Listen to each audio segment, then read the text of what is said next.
Nasa part 13 na tayo ng tinlakay kong Apocalypse 21, 4 and 5. At nakapagpapatibay yung tekstong yan. Kasi yung tekstong yan, yan yung mga bagay na gagawin ng Diyos sa malapit na hinaharap. Nang sabihin niya sa 5:21:5 ng Apocalypse na tingnan mo, ginagawa kong bago ang lahat ng bagay. Ibig sabihin nito, lahat ng mga nasa binanggit sa 4, naalisin niya ang pagkakasakit, pagtanda at kamatayan, digmaan. Kasama na ang pag-alis ng kahirapan, kawalang bahay, kawalang lupa, at kawalang trabaho. Lahat ng ito lulunasan sa ilalim ng pamamahala ng ating Panginoon Jesus, yung hinihiling natin sa Diyos na dumating nawa yung kaharian mo, mangyari nawa ang kalooban mo, then paano sa langit, ganun din sa lupa. So, sa 21:5, sinabi ng Diyos, isulat mo sapagkat ang salitang ito ay tapat at totoo. Ibig sabihin, totoo mangyari yon. At ang nangako diyan, yung nakaupo sa trono, talagang gagawin niya. Ngayon, ang tanong, mayroon ba tayong basehan na pagtiwalaan yung sinabi ng Diyos, talagang bang nagkakatotoo? Well, ang ating Panginoon Jesus mismo ang gumarantiyan yan. Sinabi niya sa Juan 17:17, o diyan sa John 17:17, ang iyong salita ay katotohanan. Ibig sabihin totoo. Well, di kukuha tayo ng mga isang halimbawa na talaga nagkatotoo ang salita ng Diyos, yung kanyang sinabi. Ito ay mababasa natin sa Genesis chapter 6 verse 1 to 17. Ang kalagayan dito, yung mga anghel ay nahikayat ni Satanas na bumaba dito sa lupa at nagkatawang tao, nag-asawa sa mga babae at nagkaanak sila ng Nephilim. Yung mga higante. Isipin mo, 9 feet yan, pagkalaki-laking katawan, at bully yan, mga maton. So talagang makikita mong karasan kasi maraming anghel ang bumaba at nag-asawa. So maraming mga anak na lalaki. So talagang napakarahas ng panahong iyon. Kaya dahil diyan, sumama ang lupa sa paningin ng Diyos. Ibig sabihin dahil sa karahasan. Kaya doon sa Genesis chapter 6 verse 17, ito na ang sinabi ng Diyos. Ano ang sinabi niya? Dahil sa ganung kasamaan na laganap na sa buong mundo. Sa 17, at magpapadala ako ng baha sa ibabaw ng lupa para lipulin ang lahat ng nilikha na may hininga ng buhay. Sa ilalim ng langit, sa lahat ng nasa lupa ay mamamatay. So sinabi diyan, magpapadala siya ng baha sa ibabaw ng lupa. Sa anong layunin? Lipulin ang lahat ng nilikha, sa langit man, lumilipad sa langit, no? At ganun din sa lupa. So matindi ito. No? So ulit, bakit niya gagawin daw yun? Kasi gaya ng ipinakikita dito sa 12, sa chapter 6 verse 12 ng Genesis, sinabi niya, oo, tiningnan ng Diyos ang lupa at nakita itong nasira. Napakasama ng ginagawa ng lahat ng tao sa lupa. Isipin mo lang yan. Ganun katindi. Kaya doon sa chapter 7 verse 17, ito na ang sinabi ng Diyos. Ito yung nangyari. Talaga bang dumating yung baha? Kasi diyan sa 16, sa dulong bahagi, nung inutusan na ng Diyos si Noe at na pumasok sa daong, hindi si Noe ang nagsara ng pinto. Kasi kung may magmamakaawa, pwede niya pang papapasukin. Pero sabi diyan, isinara ni Jehovah ang pinto. Siya ang nagsara. Kahit si Noe, hindi niya kayang buksan ito. So matindi talaga ng panahong iyon. At anong nangyari? Ayon sa chapter 7 verse 17, kasi yung binasa natin sa dulong bahagi 16 yun, yung isinara ni Jehovah ang pinto ng daong o ng arka, kaya wala nang makakapasok. Sa 17, at patuloy na umulan sa loob ng 40 araw at tumaas ng tumaas ang tubig sa lupa hanggang sa umangat ang arka at nagpapalutang-lutang ito. Iyon sa tubig. So nakita natin nagpapalutang-lutang na dahil dumami na, no? Bumaha na. Well, ito hindi in-expect ng mga tao ng panahon ni Noe, kaya siya pinagtatawanan eh. Hindi nagbibigay pansin, hindi nakikinig sa kanyang pangaral. So siyempre, sino ba naman hindi magtataka? Wala namang ulan, tapos gagawa ang isang tao ng gaya ng football field ang laki ng arka o daong. Magtatanong ka talaga, bakit ka gumagawa niyan? Wala namang ulan. O di ba? Kaya habang siya silang kanyang pamilya ay gumagawa ng arka na sa loob ng mga 50 years, o check, matatanong talaga sila. Kitang-kita naman, nakaitaas pa sa bundok, no? Sa hill. O nakataas pa siya. Ay kitang-kita talaga. At matatanong si Noe, at sa the same time, si Noe habang tinatanong siya, nangangaral siya, may darating kasing baha, maaapawan. Bakit naman papadala ang Diyos ng baha? Kasi napakasama na ng mga ginagawa nyo. Kailangan kayo magbago. No? Baguhin yung landasin nyo. Kayo ay bumalik sa Diyos. Check yung sinasabi ni Noe kung paano sila maliligtas. At ang tanging kaligtasan nila, manampalataya sa sinabi ni Jehovah kay Noe, na may darating daong at makipagtulungan doon sa paggawa ng arka. Pero hindi nangyayaring gano'n. Nakakalungkot. Sabi rito sa 18, naging napakalaki ng baha sa lupa at patuloy na mabilis ng pagtaas nito. So mabilis ang pagtaas, no? At sa mga naapektuhan ng biglang pagbaha ngayon dahil sa nasira ang deke, ganun ang bilis ng paglaki. Pero dito kakaiba kasi mabilis ang pagtaas. Sa laki ng baha, lumubog sa tubig ang lahat ng matataas na bundok sa buong lupa. Kaya kung ang Mount Everest, napakataasan yan, lagpas pa dyan. Gano'ng kalaki ang lagpas pa? Ang tubig ay lumampas ng 15 siko sa taluktok ng mga bundok. Ay talagang wala talagang mabubuhay dyan, no? Sa ganong taas.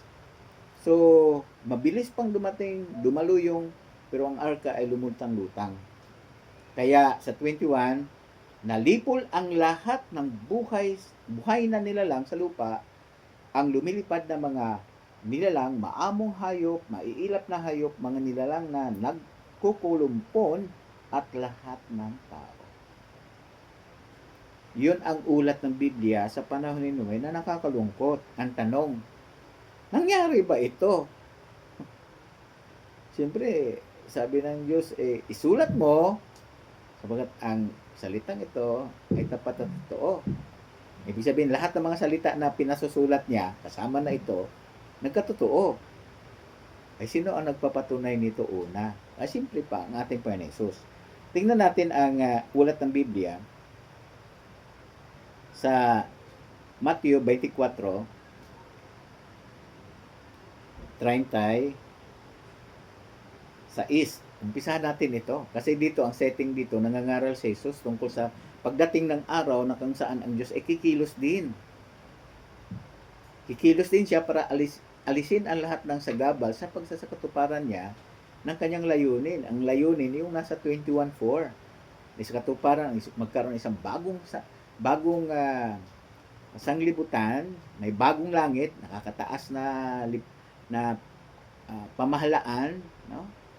At bagong lupa. Ito yung mga taong nagbago ng kanilang pamumuhay, paggawi, sa loobin, pakikitungo sa iba, at inaayon sa gusto ng Diyos, kalooban ng Diyos. Yung ibigin mo yung kapwa, gaya ng iyong sarili.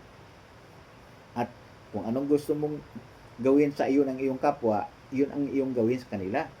So yun ang ginagawa na, kaya bago sila talaga ng mga lipunang tao na ito.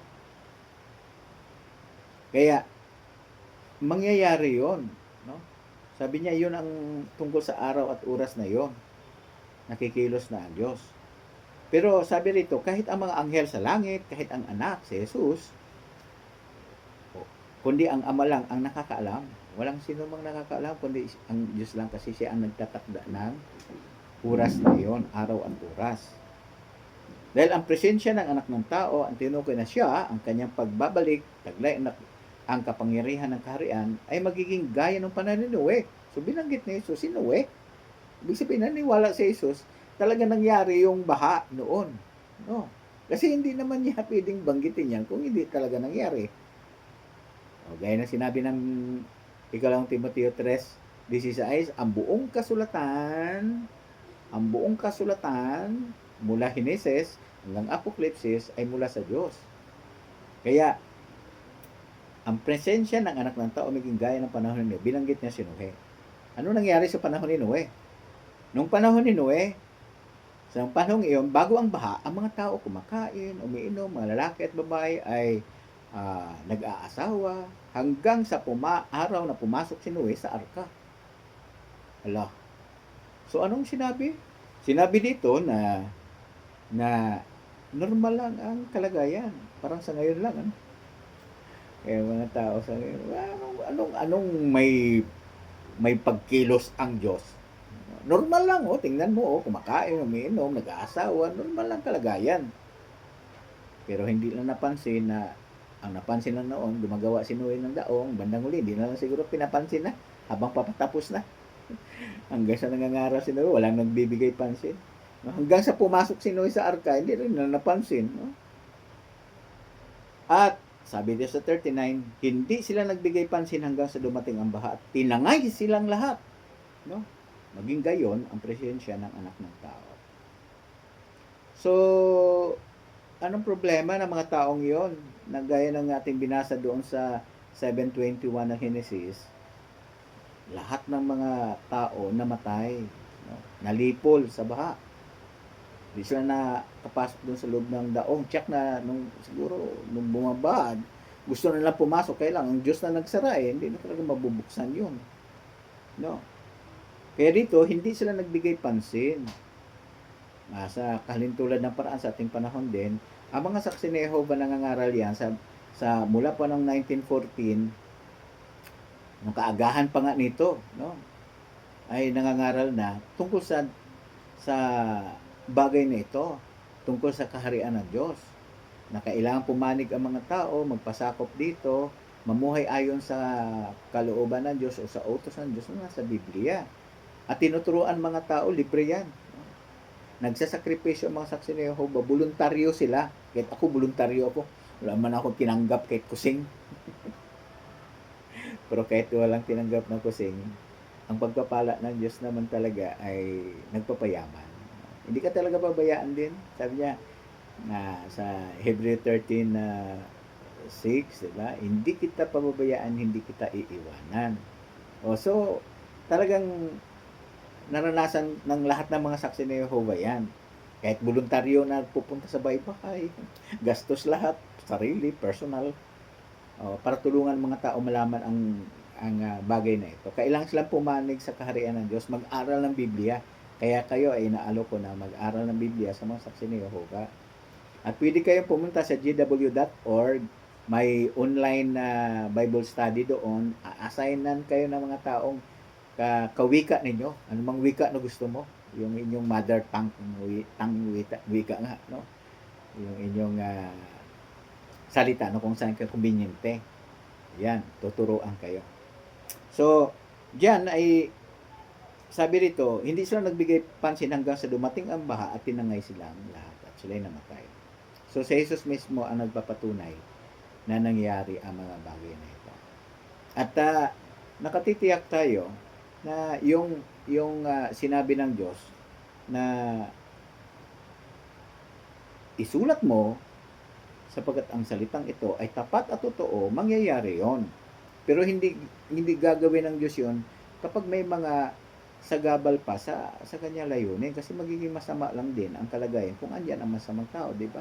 Sabi nga rin, masasamang tao yung mula sa puso na ang paggagawa ng masama sa kanyang kapwa. Ayaw niya nang tanggapin yung ibigin mo yung kapwa gaya ng iyong sarili. So wala sa kanila yun, no? Makasarili sila, una sila kaysa kapwa. Sa Diyos, unahin mo yung kapwa gaya ng iyong sarili, no? Bago ang iyong sarili. Ituring ang iba na mas nakakataas sa iyo. O walang ganyan sa sanglibutan. Kaya sa Diyos, gusto niya na ikapit natin yung kanyang itinuturo sa buhay. Kaya naiyahan ko kayo mag-aral ng Biblia. Muli, maraming salamat sa inyo. Nakita natin na yung salita na pinasulat ng Diyos kay Noe ay nangyari. At pinatunayan mismo ni Jesus yan. Kaya malaking patotoo yan na talagang ang salita ng Diyos magkatotoo. Ganon din ang isang bagong sanglibutan sa ilan ng pamamahala ni Jesus. Oo, lahat ng mga bagay ay bago na. Bagong pamalaan, Jesus Hari, sa mga 144,000. Ganyan din mga tao, napakabait na, buong digdig, pumupuri sa Diyos na Jehovah. At iniibig nila ang kanilang kapwa gaya ng kanilang sarili. At yan ang ikinakapit ng mga saksi ni Jehovah sa buong digdig. Muli, maraming salamat sa inyong pakikinig. Part 13 yan ng ating tinalakay. Okay? Muli, pinahalagan ko. Kung kayo gustong mag-subscribe sa YouTube channel ko, appreciated ko yan. Pero kung hindi naman, okay lang din. Okay lang din. Ang purpose ko lang doon para sa gayon ay hindi kayo mawala. Makapag-alinsabi pa rin kayo sa mga ipopost.